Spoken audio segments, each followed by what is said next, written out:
जय श्री राम दोस्तों। मैं सोनी कुमारी आप सबका अपने सरस्वती म्यूजिक क्लासेस में स्वागत करती हूँ और उम्मीद करती हूँ कि आप सब लोग स्वस्थ होंगे, मस्त होंगे और अपने बीपीएससी एग्ज़ाम की तैयारी में व्यस्त होंगे। तो दोस्तों, मैं आपके लिए कुछ महत्वपूर्ण क्वेश्चन लाई हूँ जो आपके एग्ज़ाम में बहुत ही सहायक फुल होंगे और रिजल्ट आने के चांसेस भी ज़्यादा होंगे। तो दोस्तों, अगर आप हमसे जुड़े रहते हैं तो हम आपके लिए प्रत्येक वीडियो में 30-30 क्वेश्चन लाती हूँ जो बहुत ही मेहनत से ढूंढ ढूंढ कर आपके लिए ले आती हूँ, जो एग्ज़ाम में अक्सर आते रहते हैं। तो चलिए दोस्तों, हम ये 30 क्वेश्चन पढ़ते हैं। पहला है, तान के अनेक स्वर प्रस्तारों में से किसी एक स्वर के प्रस्तार के स्वरूप को जानना क्या कहलाता था? तान के अनेक स्वर प्रस्तारों में से किसी एक स्वर के प्रस्तार के स्वरूप को जानना क्या कहलाता था? पहला प्रस्तार, दूसरा तान संख्या, तीसरा नष्ट, चौथा उद्विष्ट। तो इसका सही आंसर होगा दोस्तों तीसरा नष्ट। चलिए नेक्स्ट क्वेश्चन में चलते हैं। सपाट तान का दूसरा नाम क्या है? सपाट तान का दूसरा नाम क्या है? पहला लरज तान, दूसरा फिरत तान, तीसरा आरोही तान, चौथा सरल तान। तो इसका सही आंसर होगा दोस्तों चौथा सरल तान। नेक्स्ट क्वेश्चन, संगीत रत्नाकर में कितने गमक कहे गए हैं? संगीत रत्नाकर में कितने गमक कहे गए हैं? पहला 5, दूसरा 38, तीसरा 40, चौथा 15। तो इसका सही आंसर होगा दोस्तों चौथा 15।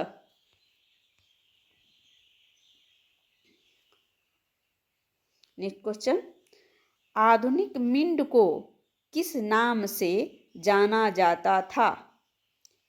आधुनिक मिंड को किस नाम से जाना जाता था? पहला उत्हासित गमक, दूसरा हुम्फित गमक, तीसरा प्लावित गमक, चौथा आंदोलित गमक।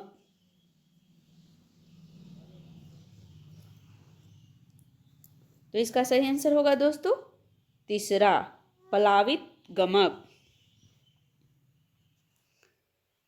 नेक्स्ट क्वेश्चन, त्रिभिन्न नामक गमक को आधुनिक समय में किस नाम से जाना जाता है? त्रिभिन्न नामक गमक को आधुनिक समय में किस नाम से जाना जाता है? पहला कन, दूसरा खटका, तीसरा सपाट, चौथा पुकार।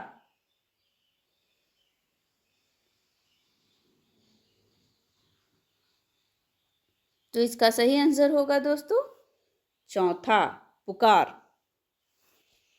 नेक्स्ट क्वेश्चन चलते हैं। विद्वानों ने कितने रसों का वर्णन किया है? विद्वानों ने कितने रसों का वर्णन किया है? पहला 7, दूसरा 8, तीसरा 9, चौथा 10। ये बहुत ही इजी क्वेश्चन है दोस्तों और उम्मीद करते हैं कि इसका आपको आंसर पता होगा।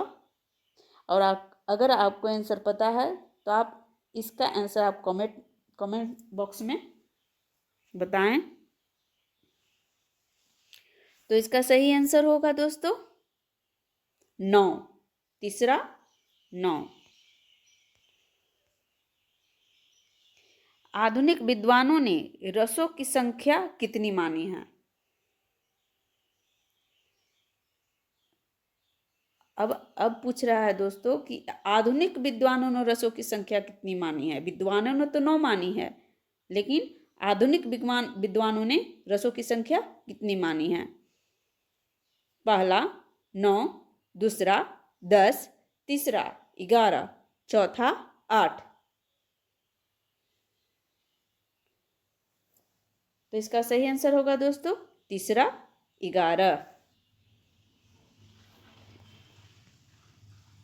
नेक्स्ट क्वेश्चन, आधुनिक विद्वानों ने कौन से 2 रस नए माने हैं।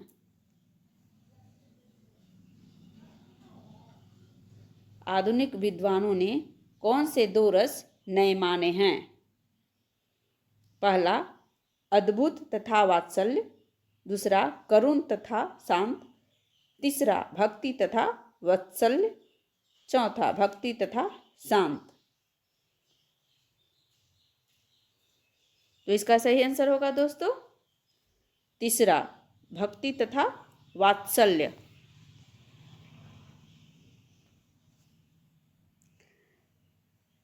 नेक्स्ट क्वेश्चन, शांत रस का स्थायी भाव कौन सा है।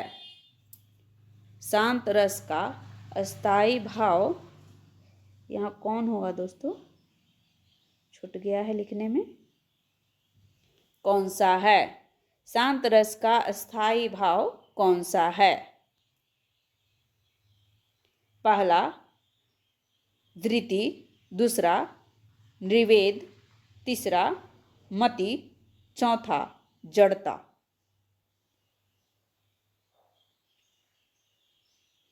तो इसका सही आंसर होगा दोस्तों दूसरा निर्वेद।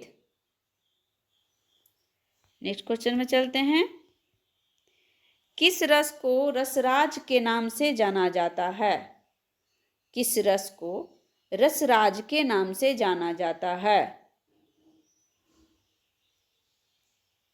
पहला शांत, दूसरा श्रृंगार, तीसरा करुण, चौथा हास्य।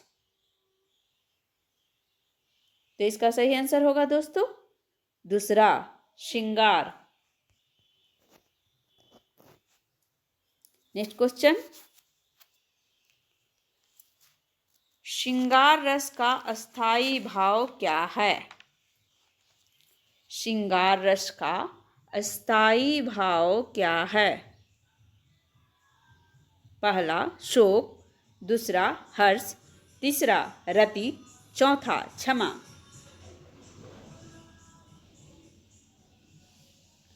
तो इसका सही आंसर होगा दोस्तों तीसरा रति। नेक्स्ट क्वेश्चन, करुण रस का अस्थायी भाव क्या है। करुण रस का अस्थायी भाव क्या है। पहला शांत, दूसरा श्रृंगार, तीसरा ग्लानि, चौथा शोक।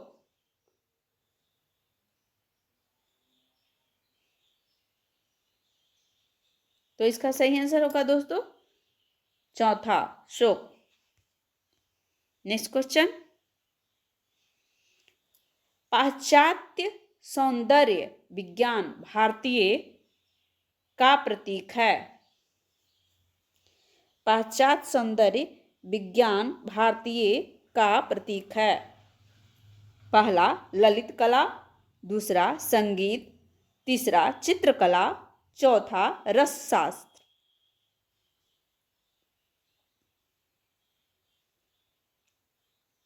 तो इसका सही आंसर होगा दोस्तों चौथा रसशास्त्र।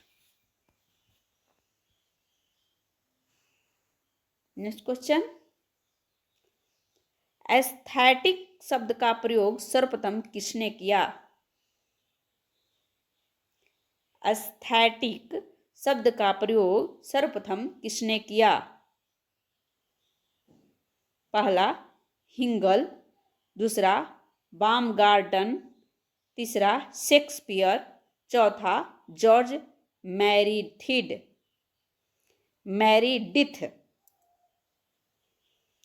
चौथा जॉर्ज मैरीडिथ।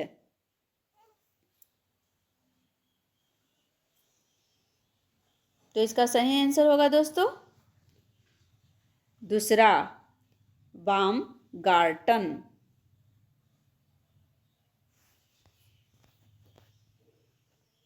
नेक्स्ट क्वेश्चन, विभाव कितने माने गए हैं? विभाव कितने माने गए हैं?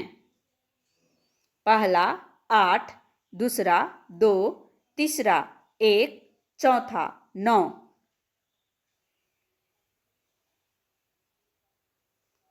तो इसका सही आंसर होगा दोस्तों दूसरा 2।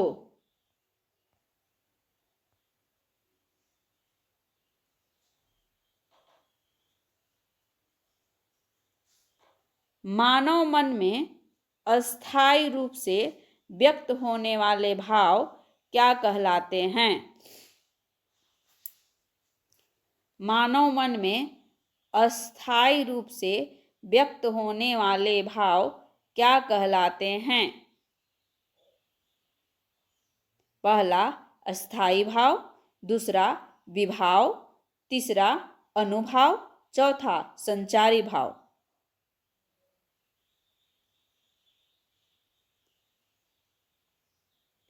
तो इसका सही आंसर होगा दोस्तों चौथा संचारी भाव। संचारी भाव को अन्य किस नाम से जाना जाता है? संचारी भाव को अन्य किस नाम से जाना जाता है? पहला आलंबन, दूसरा व्यभिचारी भाव, तीसरा अस्थायी भाव, चौथा उद्दीपन। तो इसका सही आंसर होगा दोस्तों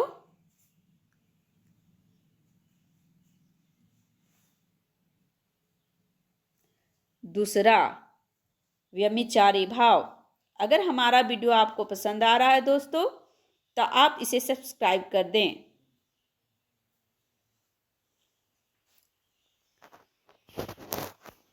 नेक्स्ट क्वेश्चन, संचारी भाव कितने माने गए हैं? संचारी भाव कितने माने गए हैं? पहला 30, दूसरा 31, तीसरा 32, चौथा 33।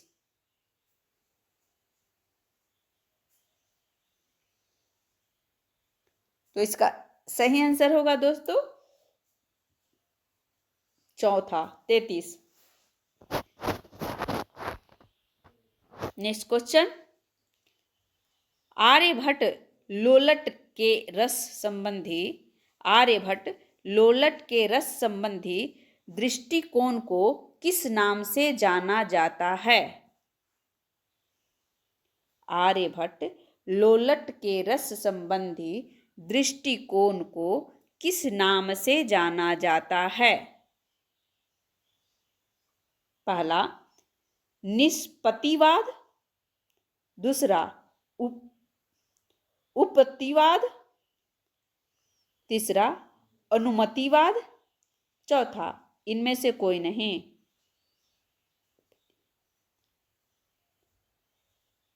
तो इसका सही आंसर होगा दोस्तों दूसरा उपपत्तिवाद। नेक्स्ट क्वेश्चन, रस के संबंध में अनुमितिवाद की स्थापना किस विद्वान ने की? रस के संबंध में अनुमितिवाद की स्थापना किस विद्वान ने की? पहला भट्टनायक, दूसरा भट्टलोलट, तीसरा शंकुक, चौथा भरत। तो इसका सही आंसर क्या होगा दोस्तों? अगर आपको पता है तो आप कमेंट में बताएं। तो इसका सही आंसर होगा तीसरा शंकुक। नेक्स्ट क्वेश्चन, निम्न में से कौन संचारी भाव नहीं है? निम्न में से कौन संचारी भाव नहीं है? पहला भाव, दूसरा ग्लानि, तीसरा शंका, चौथा मद।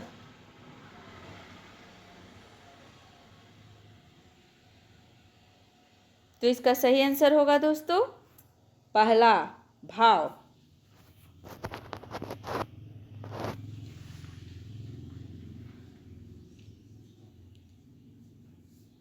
नेक्स्ट क्वेश्चन, पीड़ा को किस श्रेणी में रखा गया है? पीड़ा को किस श्रेणी में रखा गया है? पहला स्थायी भाव, दूसरा विभाव, तीसरा अनुभाव, चौथा संचारी भाव।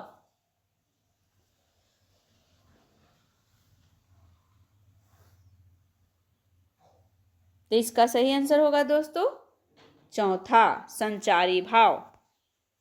नेक्स्ट क्वेश्चन, प्राचीन प्रबंध गायन किसका प्रकार है? प्राचीन प्रबंध गायन किसका प्रकार है? पहला ध्रुवा गीत का, दूसरा रूपक का, तीसरा अनिबद्ध गान का, चौथा निबद्ध गान का।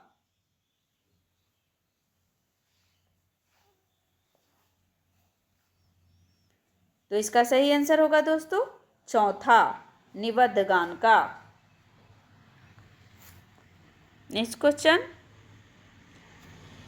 सारंगदेव ने कितने प्रबंधों का वर्णन किया है? सारंगदेव ने कितने प्रबंधों का वर्णन किया है?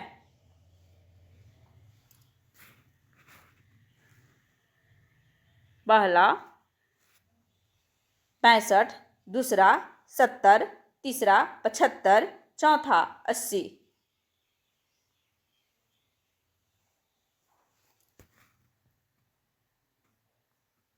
तो इसका सही आंसर होगा दोस्तों तीसरा 75। नेक्स्ट क्वेश्चन, सारंगदेव ने अपने प्रबंधों का वर्गीकरण कितने वर्गों में किया है? सारंगदेव ने अपने प्रबंधों का वर्गीकरण कितने वर्गों में किया है? पहला 9, दूसरा 7, तीसरा 5, चौथा 3।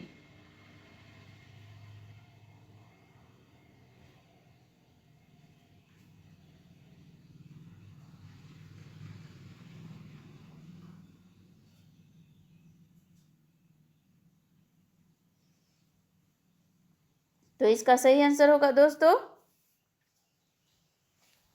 चौथा 3। नेक्स्ट क्वेश्चन, मतंग ने सभी प्रबंधों को किसके अंतर्गत माना है? मतंग ने तो के ऊपरी बिंदु होगा दोस्तों। मतंग ने सभी प्रबंधों को किसके अंतर्गत माना है? पहला ध्रुवा, दूसरा देशी प्रबंध, तीसरा मार्ग प्रबंध, चौथा सूढ़ प्रबंध।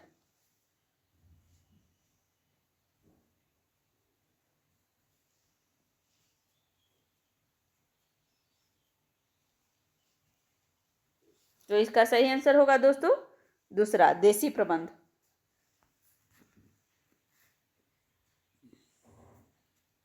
नेक्स्ट क्वेश्चन, मतंग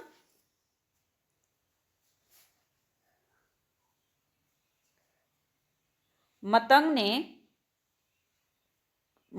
ने कितने प्रबंध माने हैं?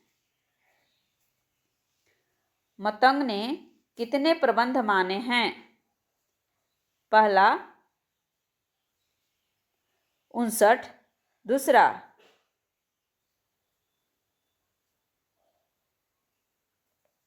79, तीसरा 89, चौथा 69।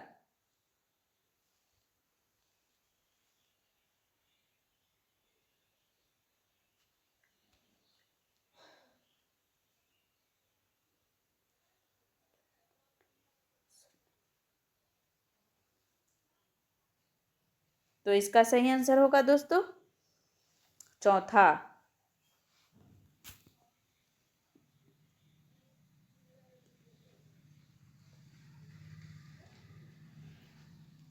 69 होगा। चलिए नेक्स्ट क्वेश्चन, सालग सुढ़ नामक प्रबंध किसका भेद है? सालग सुढ़ नामक प्रबंध किसका भेद है? पहला सुढ़ प्रबंध का, दूसरा सुढ़ शुद्ध सुढ़ प्रबंध का, तीसरा अतिक्रम प्रबंध का,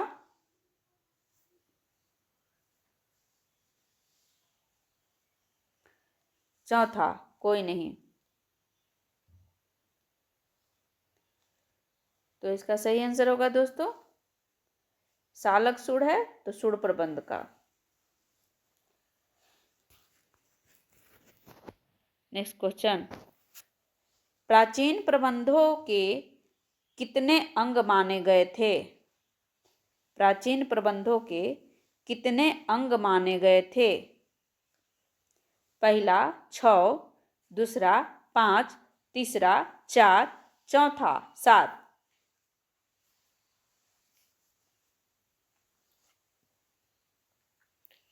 तो इसका सही आंसर होगा दोस्तों पहला 6।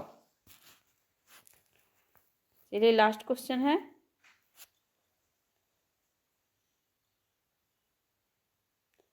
प्राचीन प्रबंधों की कितनी धातुएं थी? प्राचीन प्रबंधों की कितनी धातुएं थी? पहला 3, दूसरा 4, तीसरा 5, चौथा 2।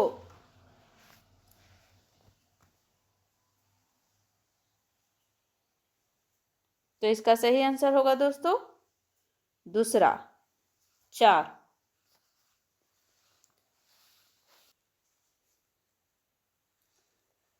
तो इसी तरह आप लोग मेहनत करते रहिए दोस्तों और हमारे साथ जुड़े रहिए,